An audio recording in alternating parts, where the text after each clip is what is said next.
dispensation of justice. And the third, help to your best possible extent, highlights the need for empathy and for compassion, without which our profession cannot exist. I'm thankful to all the wonderful people I got the opportunity to interact with during my last trip here.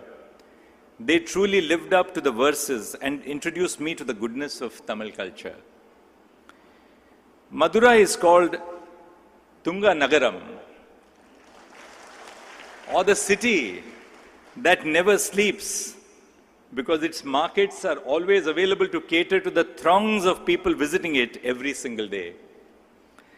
The city truly has a lot to offer to everyone, from a temple town for devotees to find solace in, to a city that never sleeps for people with an active nightlife. This reflects the inviting and hospitable culture of this great city. It is therefore no surprise that Madurai was selected to be the venue for the permanent bench of the Madras High Court. And in that sense, Madurai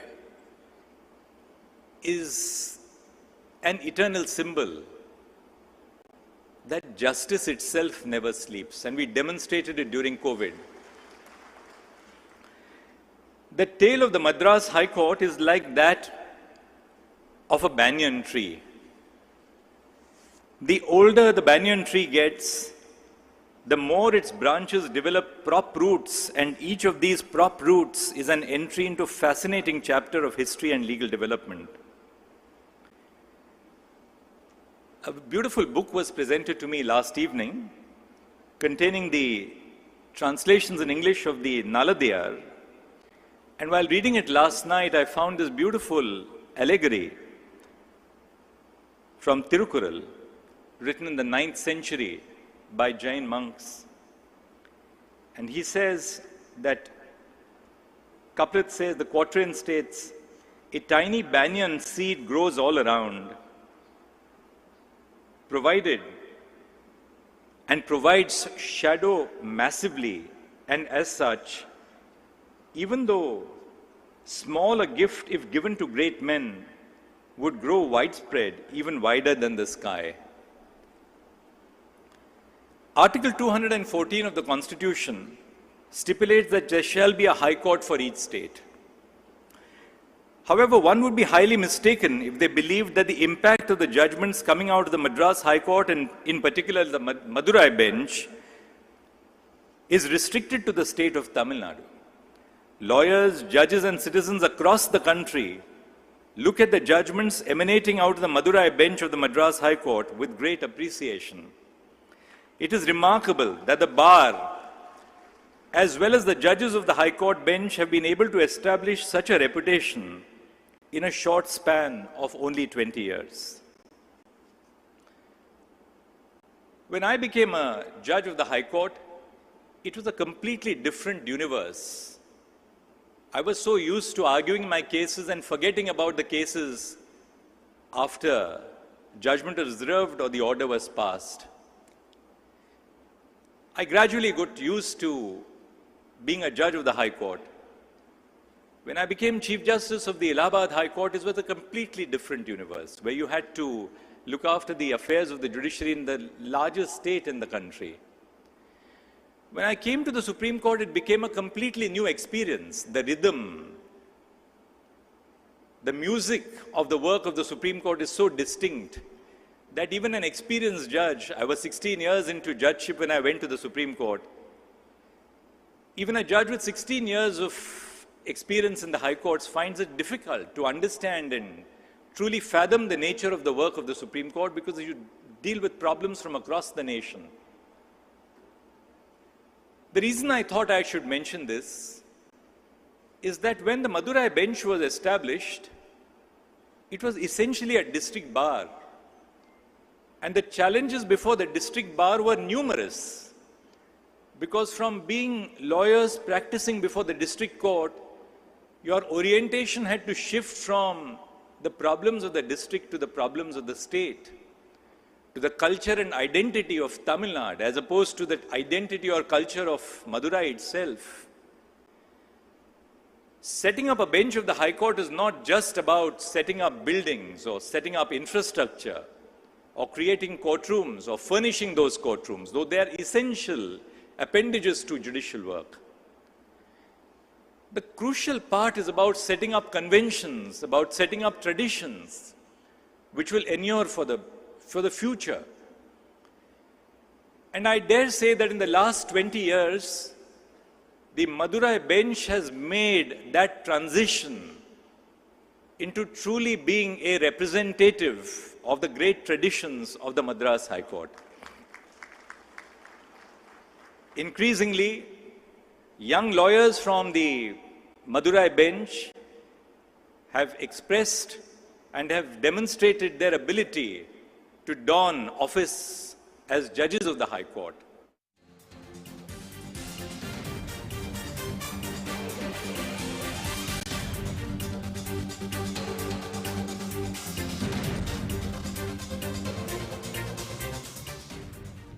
மேலும் உயர்நீதிமன்ற நீதிபதிகள், மாவட்ட நீதிபதிகள், வழக்கறிஞர்கள், சட்டக்கல்லூரி மாணவர்கள் பங்கேற்றனர்.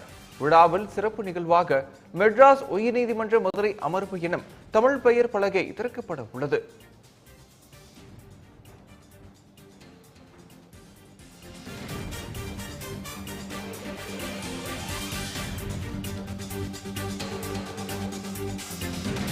Company, and not the people of the erstwhile Madras province or the present-day Tamil Nadu. After India achieved her independence and the states were constituted in their present state, the High Court of Judicature at Madras continued to ably administer justice and gifted India with some of its most prominent and erudite lawyers and judges, some of whom I have the privilege of sharing the stage with today, and many of whom are part of the audience from the bar today. Nevertheless, the location of the High Court in the far north of the state of Tamil Nadu made it inaccessible to a large part of the state. After mooting the idea of a permanent bench of the High Court to cater to the districts in the southern part of the state, a land was finally allocated for the construction of the Madurai bench.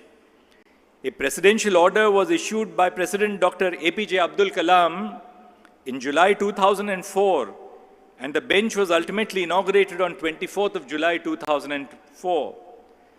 It is with immense pride and honor that I stand before you today to celebrate the 20th anniversary of the inauguration of the Madurai bench of the Madras High Court.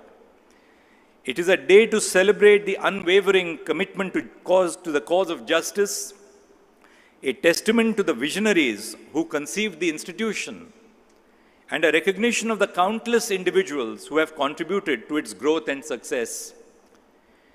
As we reflect upon this journey of the Madurai bench, it is imperative to acknowledge the foresight and the wisdom of those who envisioned a bench outside the principal seat at Chennai. Since I have taken over as the Chief Justice of India, I have focused on the issue of accessibility of courts and making them citizen-centric. One of the facets of accessibility is overcoming language and distance barriers between the citizens and the courts.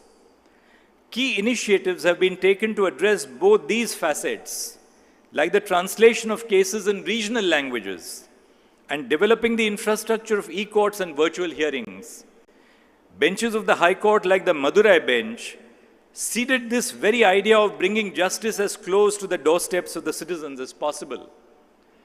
What better way for us as judges of the Supreme Court to reach out to every corner of the state of Tamil Nadu than by insisting that our judgment should be translated into Tamil. Nearly 2,000 judgments of the Supreme Court are translated into Tamil. And I do believe that this translation is not merely for us to reach out to citizens who are residing in this state in respect of cases decided by us pertaining to the state of Tamil Nadu, but that our work across the nation should be brought home in every regional language which is recognized by the Constitution. And I do hope that access to the judgments of the Supreme Court in Tamil will enable us as judges of the Supreme Court to reach out to lawyers across the state, to enable us to reach out to citizens across the state, to remind them that we exist for you and you primarily. It is said that we hold this earth not as an inheritance from our ancestors, but in debt for our future generations. I've always believed that when it comes to the role of courts, it is not only the hope of the butcher, the baker, and the candlestick maker, but is also a repository of history for our future generations to adjudge us. Our time on earth may be borrowed, but our deeds are immortal. I call our courts a repository of history because the cases that come before a court reflect the social milieu and the contemporary issues that face society. They also reflect how judges react to these issues. A court is remembered well for upholding the rule of law and ensuring that the arc of the universe keeps bending towards justice. The Madurai bench has not simply dispensed justice. It has been a catalyst for positive social change. The Madurai bench has made great strides by recognizing the rights of transgender people to marry. It has also covered a gray area in the law by extending women-centric laws and the Sexual Harassment of Women at Workplace Prevention, Prohibition and Redressal Act of 2013 to afford protection to transgender and intersex women. The Madurai bench of the Madras High Court has also addressed the region's unique environmental concerns and human rights issues. This success story is a testament to the collective efforts of the judiciary, the bar, and the dedicated support staff. The learned judges who have graced this bench with their wisdom and dedication enrich the legal landscape. The legal fraternity, with its advocacy and cooperation, has been instrumental in ensuring that justice prevails. The Madurai bench has also ensured transparency and accountability in its functioning. This bench has been at the forefront of judicial reform, embracing technology and streamlining process to expedite the dispensation of justice. Courts are one of the biggest guzzlers of paper. I remember dealing with a case before the Supreme Court and increasing access to courts through virtual hearings and e-filings. We sought the details of virtual hearings conducted and the procedure required to avail the facility from all high courts and tribunals across India. I was delighted to see that while other affidavits sought to justify the lack of accessible hearings, the Madras High Court and the Madurai bench have diligently allowed for such hearings to be made available to all since April 2023. The Madurai bench has endeavored to reduce pendency, minimize delays, and ensure that every litigant, irrespective of their social or economic status, receives a fair hearing. As we inaugurate the Vicentennial Stupa to commemorate 20 years, we also contribute to the streak of development of this High Court. We are also committing to establish around 100 new e-Seva Kendras in the southern and northern districts of Tamil Nadu. These initiatives will allow the court to work more effectively and accessibly. Just like how the working of the court leaves an indelible mark on the way it is remembered in history, the infrastructure of a court dictates the ability of the bar, the bench, and the court staff to contribute to their duties and the common good. It has long been established that the architecture, facilities, and navigation tools available in the premises of the High Court directly impact the ability of the employees to provide citizen-centric services. If a building is unappealing, difficult to navigate, and ridden with unnecessary barriers, it will reflect in the treatment and thinking of the staff towards the citizens. But if the courts work in an accessible, inviting, and citizen-friendly architecture, it will enhance the faith and trust of the citizens in the judiciary. I remember coming to the Madurai bench for the foundation stone laying ceremony of the administrative block. The various facilities here, such as the library, ICT, that is Information and Communications Technology, and Internet infrastructure, chambers, mediation center, and the green cover around the High Court complex are breathtaking. The modern infrastructure, including state-of-the-art technology, ensures that we are at the forefront of judicial innovation. The facilities for litigants, witnesses, and the public have been designed with their comfort and convenience in mind. The Madurai bench of the High Court is no stranger to leading the way when it comes to social change. It has the distinction of being the first High Court campus in the South to install a justice clock. The justice clock is a reminder that every minute that a judge sits away from the bench is a minute when a case is added to the backlog. The justice clock is a reminder that every minute when a lawyer asks for an adjournment, it adds to the pendency of cases before the court. The justice clock allows litigants and the court to track case pendency and strategize case management and disposal. This year, we also saw the remarkable feat of the inauguration of the Disaster Recovery Center of the High Court of Delhi at the Madurai bench for regular backup of data and software of the High Court of Delhi. The Delhi High Court is depending upon the Madurai bench for the disaster recovery of its data. This will ensure the continuous availability and security of data against potential disruptions or data loss. So the next time a lawyer from Delhi engages in a friendly competition about the development of the bar in Delhi and the Madras High Court, you can say that even Delhi looks at Madurai when it gets into trouble. While looking at our growth and reflecting on our achievements, I would like to re-agitate an issue facing our legal fraternity. This is the remuneration which is paid to lawyers at the entry level by their seniors. At a personal level, I believe that senior members of the bar must promote talent and help junior lawyers by giving them a dignified amount to sustain themselves as well.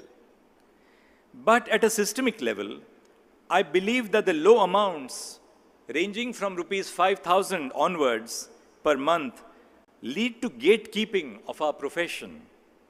The usual defense by recruiting chambers or lawyers for such low pay is that the first few years of a young associate's character or career is a learning stage where the senior mentors them. Please shed away this paternalistic approach. It is only apt that I quote a Tirukural. And the Tirukural is as follows.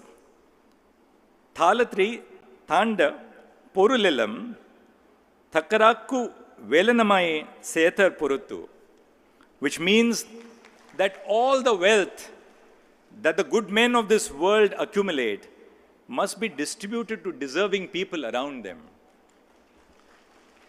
I think all of us seniors must shed the idea that youngsters who come to us come to learn. Well, of course they come to learn, but they also come to teach us. Every day that I interact with my own law clerks, and one of my very distinguished law clerks, she's a young lawyer from Madurai, every day that I interact with my law clerks, I learn so much more, I believe, from them than I can share with them. Because the day-to-day and the future truly belongs to the young in our society. And it is to the young, as we look to the young in our families to teach us so much that we know or know not about life, it is to the young in the legal profession that we turn to understand the contemporary realities of our times. The idea underlying the underpayment of young lawyers in the name of exposure and mentorship reminds me of a 19th century American author by the name of Horatio Alger. The unique selling point of this novel was the premise of a poor boy who would rise to success through sheer hard work. His frequent and repetitive use of the same storyline led to the phrase, the Horatio Alger myth. It is the idea that anyone can rise above their circumstances to achieve success through sheer hard work and sound ethic. But this is hardly ever true. Hard work and sound ethics are vital to every person's growth. But to brush aside the systemic social and economic barriers is an unnecessary oversimplification of how success is achieved. Not all those who fail to do so only because of personal moral failures. Some are failed by their inability to draw from their family wealth in their initial years of practice. This over-romanticization of hard work, especially work without sufficient pay, is not merely rhetorical. It leads to people being expected to work for long hours with less sleep and for lesser monetary value.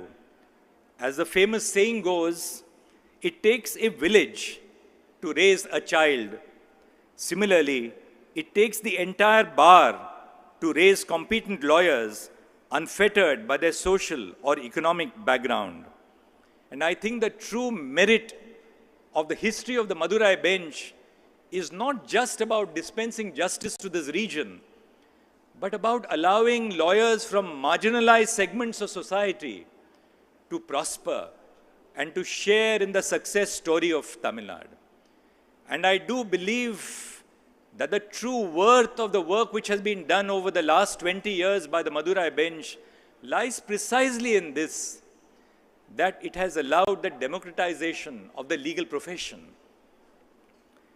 Therefore, I hope that the erudite and scholarly influence which the Madras High Court has had over the Indian legal landscape also propels it to lead the way in enhancing the dignitary and monetary remuneration provided to young lawyers at the bar. Today's youngsters are sharp, hardworking, and hungry for work. Interact with them about their approach towards the law. You will be spellbound by the fresh approach that they bring to the table. All I ask of you is to trust the youngsters at the bar with work and fairly compensate them for their hard work and long hours. Finally, before I conclude, let me say that the Madurai bench may have got the bench of the High Court just 20 years ago. But as Brother Sundaresh, very fondly called by me as Sundar, as Brother Sundaresh said, the first woman lawyer of the world, at least in mythology and Tamil literature, hailed from Madurai 1,500 years ago, 1,500 years ago. It was here in Madurai that Kannagi, the heroine of the great Tamil epic Sillappatikaram, argued her own case before a mighty king and won the case and made the Pandya king lose his life on the very throne from which he delivered a wrong judgment.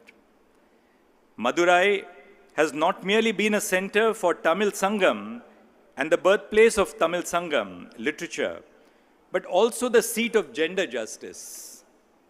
It is in Madurai that a lady named Goddess Meenakshi rules the kingdom for 4 months and thereafter transfers power to her husband, Lord Sundareshwara. When we were not able to enforce 33.33% reservation for women in the political sphere in the 21st century, Madurai showed the way for women retaining political power for 1/3 of a year and then transferring power to the king for the remainder of the year. I would say that Madurai is a place where constitutional morality was naturally ingrained in the people. It was here that Jainism flourished during the 2nd to the 4th centuries, along with Saivism, Vaishnavism, and Kaumaran, showing thereby that the people were naturally secular. As we celebrate 2 decades of progress, let us also recommit ourselves to the ideals that have guided us thus far. Let us uphold the highest standards of integrity, impartiality, and fairness. For the young lawyers, I will only say that every corner of your work as lawyers will provide a temptation for you, a temptation to swerve away from the path of integrity, truth, and justice. The breach of integrity, the breach of truth, and the breach in the cause of justice does not take place in very large moments of injustice, but in smaller moments which confront you every moment of your lives. Let us strive to be a beacon of hope for the people of this region. Let us work tirelessly to ensure that justice prevails. I express my heartfelt gratitude to all the judges, all the lawyers, the entire court staff for nurturing this bench of the Madras High Court over the years. God bless. Thank you very much. Namaskar. Thank you, my lord, for your lordship's vibrant speech. நமது சென்னை உயர்நீதிமன்ற மதுரை அமர்வினுடைய பொறுப்பு நீதியரசர் மாண்புமிகு திரு R Sureshkumar அவர்களை நன்றியுரை நல்க அன்போடு அழைக்கிறோம். Expressing gratitude is inbuilt in our culture, having greatest virtues. We now request the Honorable Mr. Justice R. Suresh Kumar, the Administrative Judge, Madurai Bench of Madras High Court, to propose vote of thanks. Respected and beloved Honorable Chief Justice of India,